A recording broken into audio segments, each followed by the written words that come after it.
how I got out of Zionism. So this is obviously a much longer conversation and a much longer story. But for the sake of brevity, I'll try to tell this, as the Alter Rebbe says, the first rabbi of Chabad, I'll try to tell the long, short version of how this happened. So in 2018, when I was 20 years old, I was studying in Jerusalem in an all-male religious nationalist seminary. And obviously I grew up very Zionist.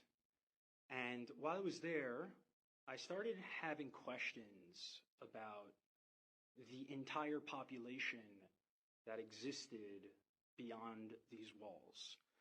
And as part of my program, there were individuals who were doing this interesting program where folks actually met Palestinians and heard some of their perspectives. And for me, I had heard some good things about that program, and some of the things that they were saying were interesting and appealing, so I decided to go to that program.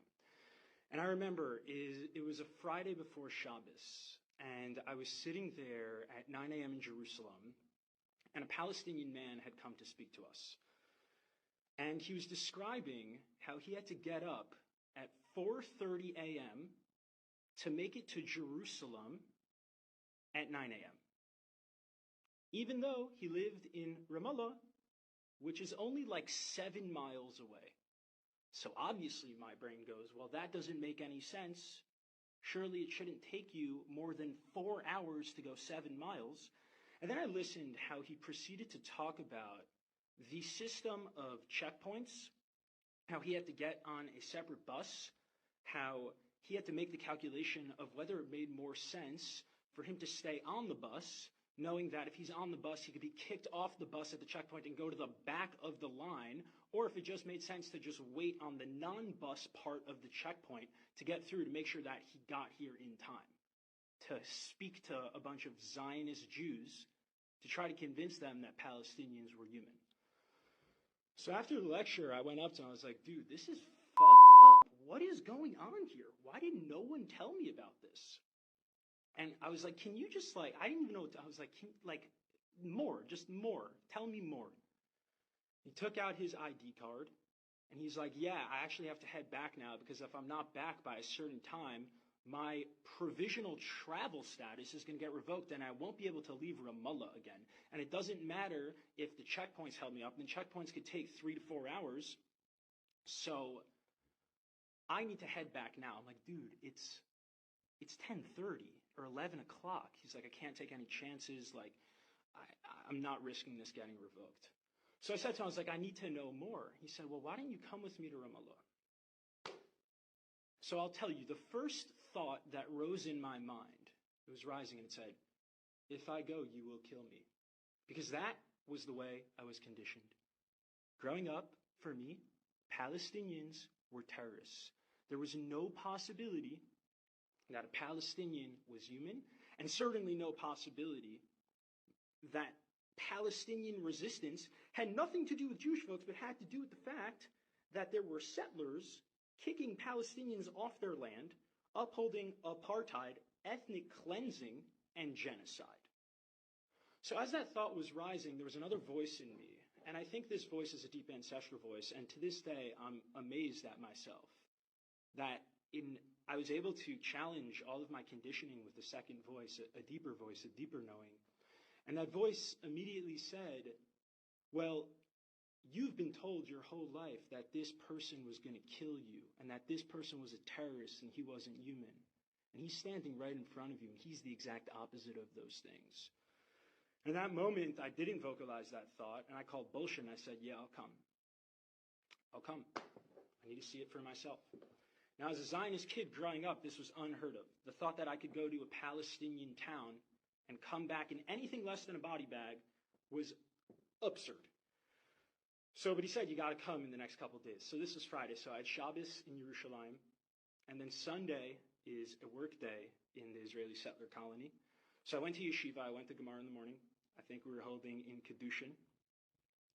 And then during lunch, I took off my kippah, I put on a hat, and I went to Shar Shechem, which is Damascus Gate. The only place I wasn't allowed to go to when I was in yeshiva, for fear that Palestinians would kill me. And the second I stepped into Damascus Gate, I don't want to say became Palestinian, that's ridiculous. I had tremendous privilege as a settler, but I got to taste, maybe instead of a drop in the ocean, I got to taste the mist surrounding one drop in the ocean of what it's like to be subject to a settler colonial regime. And I got on a Palestinian bus, and for me, I was like, well, this is interesting that it's a completely different busing system.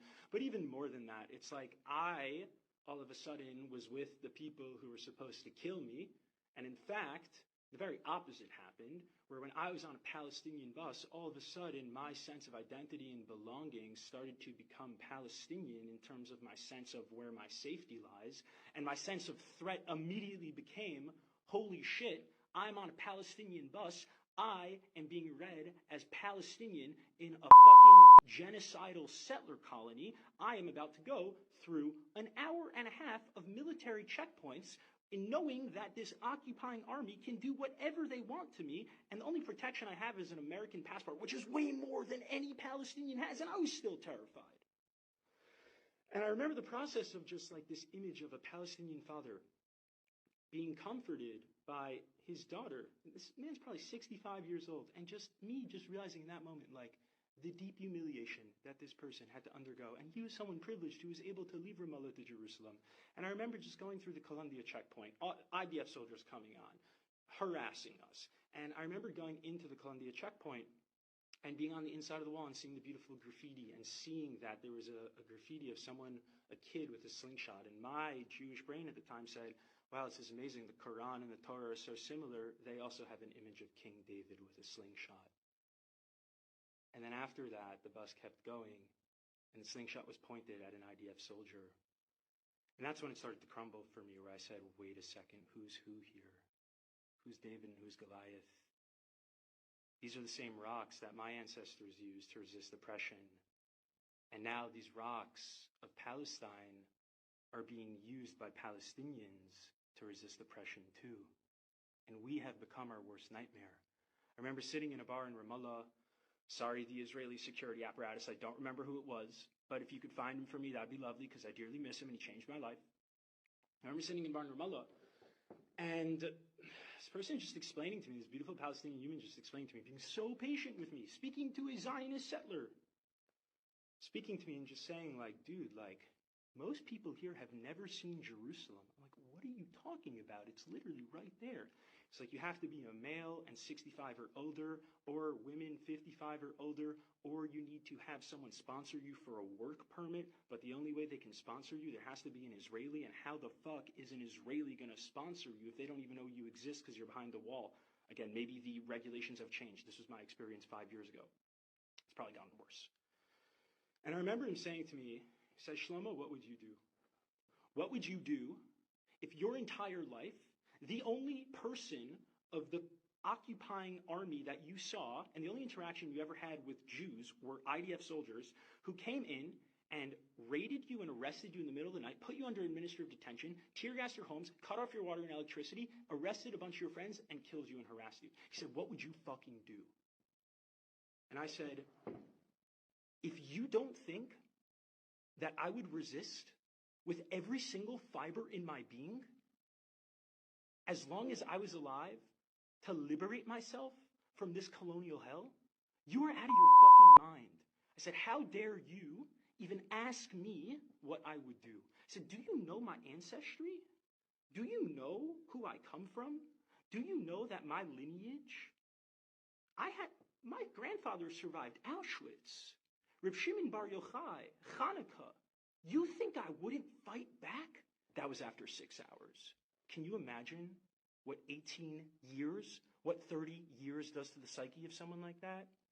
And y'all sit here and get confused with Palestinian resistance? Are you kidding me?